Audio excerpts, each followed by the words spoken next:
Hello everyone, সবাই কেমন আছো? আশা করি সবাই ভালো আছো। আর আমিও খুব ভালো আছি। সবাই মিলে রেডি হয়ে বেরিয়ে পড়েছি একটা নেমন্তন্ন বাড়িতে যাওয়ার জন্য। তো দেখো, পেছনে আমার দিদি আর আমি আছি, সামনে মা বাবা ভাই দিদির মেয়ে সবাই সামনে ছিল। তো আমি যেখান দিয়ে যাচ্ছি সেই জায়গাটা একটু তোমাদেরকে দেখাচ্ছি। আমি দেখো কি ভয়ঙ্কর না? আর এখান দিয়ে সত্যি আসতেও খুব ভয় লাগে, জায়গাটাও মানে সত্যিই ভয়ঙ্কর। তো দুই বোন একটু তাড়াতাড়ি যাওয়ার চেষ্টা করছিলাম। মা বাবা এতটাই আগে চলে গেছে যে আমরা অনেকটাই পেছনে পড়ে গেছিলাম। তো দেখো মাঠগুলো দেখাচ্ছে আর রাস্তাঘাটও একটু তোমাদেরকে দেখাচ্ছি যে কোথা দিয়ে যাচ্ছি আমি।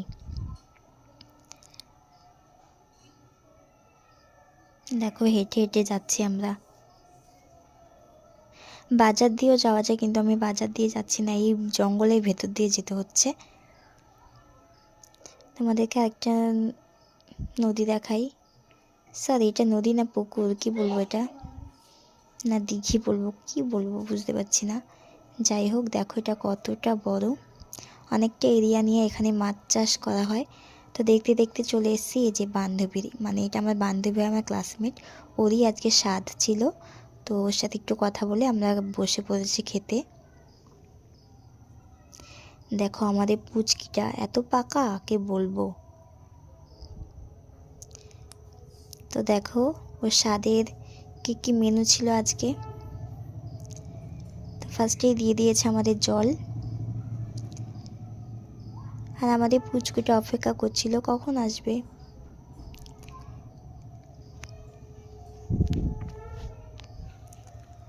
দেখো থালাও দিয়ে দিয়েছে।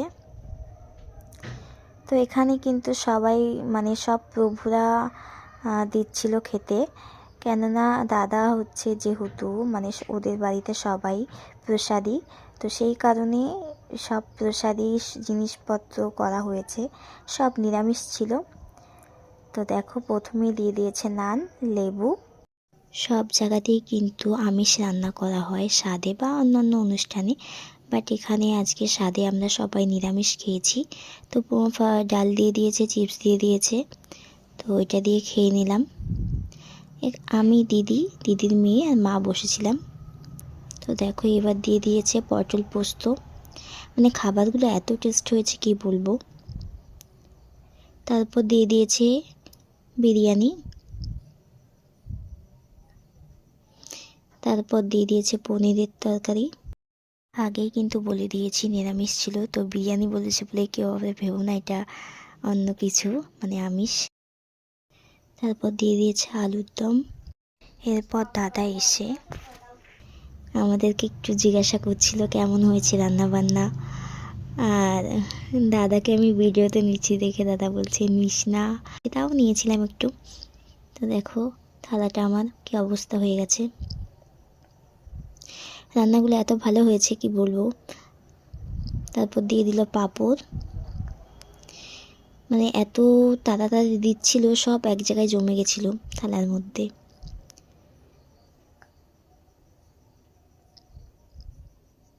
তারপর চলে এসছে চাটনি। তো আমাদের খাওয়া কমপ্লিট হয়ে গেছে, এখন দিদিকে বলতে এসছি, দিদি চলে যাচ্ছে, লুচি বলছি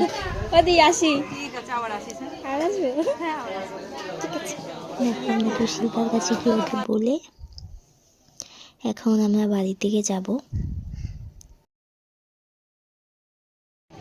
সম্পর্কে আমার মামা, কিন্তু মামা হলেও বন্ধুর মতো আমরা সম্মান করি। এই যে কে কে বুকিং করতে চাও এই লোকটাকে নিতে পারো না, এই লোকটাকে কফির জন্য না, এই লোকটাকে কন্ট্যাক্ট মি, কিসের কন্ট্যাক্ট। তো ওদেরকে বলে আমরা এখন বেরিয়ে পড়েছি ওখান থেকে। তো আসার সময় দেখো একটা বক দেখেছি, তাই আমি বললাম তাই ভিডিওটা একটু করি বকের। তো আমার দিদি দেখো আগে গিয়ে চলে যাচ্ছে, আর মা বাবা সবাই আগে গেছে। তো আমি দিদিকে বললাম একটু তাকাও, ও ভেবেছে কি আমি ফটো তুলছি, কিন্তু আমি তো ভিডিও করছিলাম। তো আমার ভিডিও ভালো লাগলে অবশ্যই লাইক কমেন্ট শেয়ার করে দিও, আর সবাই ভালো থেকো, টাটা।